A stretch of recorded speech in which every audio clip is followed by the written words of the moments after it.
की आवाज आ भी जाती है, लेकिन हमने कभी इन्हें आपस में लड़ते झगड़ते। ससुराल की पांचों बहुएं कितने प्यार से रहती हैं। लेकिन सरस्वती देवी ने देखा कि उसके भड़काने के बावजूद भी वो पांचों मिलकर ही रसोई में काम कर रही हैं। उसके मन में हल्की सी टीस उठी, ये सब मेरे एक साथ कैसे हैं?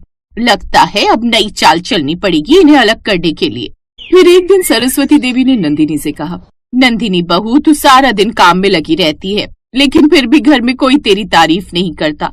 उल्टा सब यही कहते हैं कि तू कामचोर है। लेकिन ऐसा किसने कहा? अरे वही कविता तेरे पीछे कह रही थी कि तू काम में ढील देती है, जबकि मैं तो देखती हूँ कि तू सारा दिन काम में लगी रहती है। ये सुनकर नंदिनी के दिल को ठेस लगी, पर उसने कुछ नहीं कहा। फिर शाम के समय, नंदिनी वो वाली कढ़ाई देना। लेकिन नंदिनी तो जैसे अपने ही ख्यालों में खोई हुई थी। नंदिनी, ओ नंदिनी, किन ख्यालों में खोई हुई है? हाँ नहीं, कुछ भी तो नहीं। क्या हुआ नंदिनी, कोई तो बात है, तेरे चेहरे की हवाइयां क्यों उड़ी हुई हैं? कविता दीदी, अगर मुझसे कोई गलती सामने से बता देना, मुझे बुरा नहीं लगेगा, लेकिन मेरी पीठ पीछे किसी से कुछ नहीं कहना। अरे लेकिन मैंने तो किसी से कुछ नहीं कहा। कौन कह रहा है? क्या हुआ, बोलो। नहीं, वो मुझे सुनने में आया कि आप कह रही थी मैं काम नहीं करती। क्या?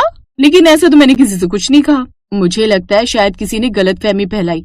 सच सच बता नंदिनी, तुझसे ये बात किसने कही? वो सरस्वती चाची जी ने। मैं जानती थी इस काम में मेरी ही सास का हाथ होगा। अब छोड़ो ये सब, लेकिन अब हमें ये तय करना होगा, अगर कभी किसी के बारे में उसी से पूछेंगे, पीछे से नहीं मानेंगे। हाँ, क्योंकि रिश्ते विश्वास से चलते हैं, बातों से नहीं। अब एक बार फिर उसकी चाल उल्टी पड़ गई। ऐसे ही दिन बीते। कुछ दिनों बाद सरस्वती देवी बीमार पड़ गई। उन्हें तेज बुखार था। अब ससुराल की पांचों बहुएं उसकी सेवा में लग गई। उन सबको अपनी सेवा करते देख सरस्वती देवी की आंखों में आंसू बह निकले। मैंने तुम सबको तोड़ने की बहुत कोशिश की, पर तुम सब इतनी समझदार निकली। माँ जी, घर को तोड़ना आसान है, लेकिन जोड़ना मुश्किल, और हमने जोड़ना सीखा है। 2 दिन में सरस्वती पूरी तरह ठीक हो गई। वो हमेशा के लिए बदल गई।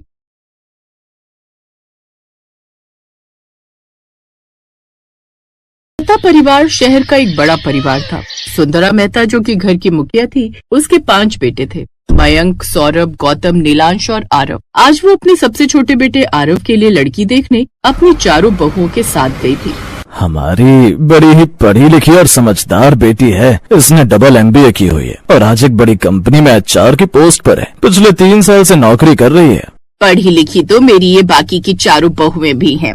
किसी ने MBA किया हुआ है तो किसी ने लॉ, और ये तीसरे नंबर वाली बहू, इसने तो डॉक्टरी की पढ़ाई की हुई है, और चौथे नंबर वाली ने टीचर की। क्या बहन जी, अगर आपकी सभी बहुएं इतनी पढ़ी लिखी हैं तो नौकरी भी करती होंगी। नौकरी वोकरी ये सब नहीं करती। क्या? लेकिन क्यों? वो क्या है ना, हमारी तरफ से तो कोई मना ही नहीं है। वो तो बस इन सबका ही फैसला था कि इन्हें नौकरी नहीं करनी है।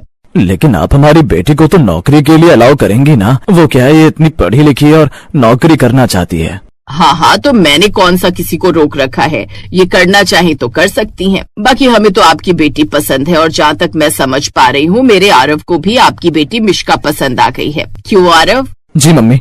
अब सभी मिश्का को पसंद कर लेते हैं और मिश्का को भी आरव पसंद आ जाता है। फिर कुछ दिनों बाद उनकी शादी हो जाती है। फिर शादी के अगले दिन, अरे बाप रे, सुबह के 8 बज गए। उठने में लेट हो गई। घर में सब लोग क्या कहेंगे? मिश्का जल्दी से तैयार होकर रसोई में जाती है। जानिया पहले से ही खड़ी थी। सॉरी भाभी, वो उठने में लेट हो गई। कोई बात नहीं देवरानी जी, वैसे अभी तुमने ऑफिस छोड़ दिया या छुट्टी ली है? नहीं भाभी, अभी कुछ दिन के लिए छुट्टी पर ही हूँ।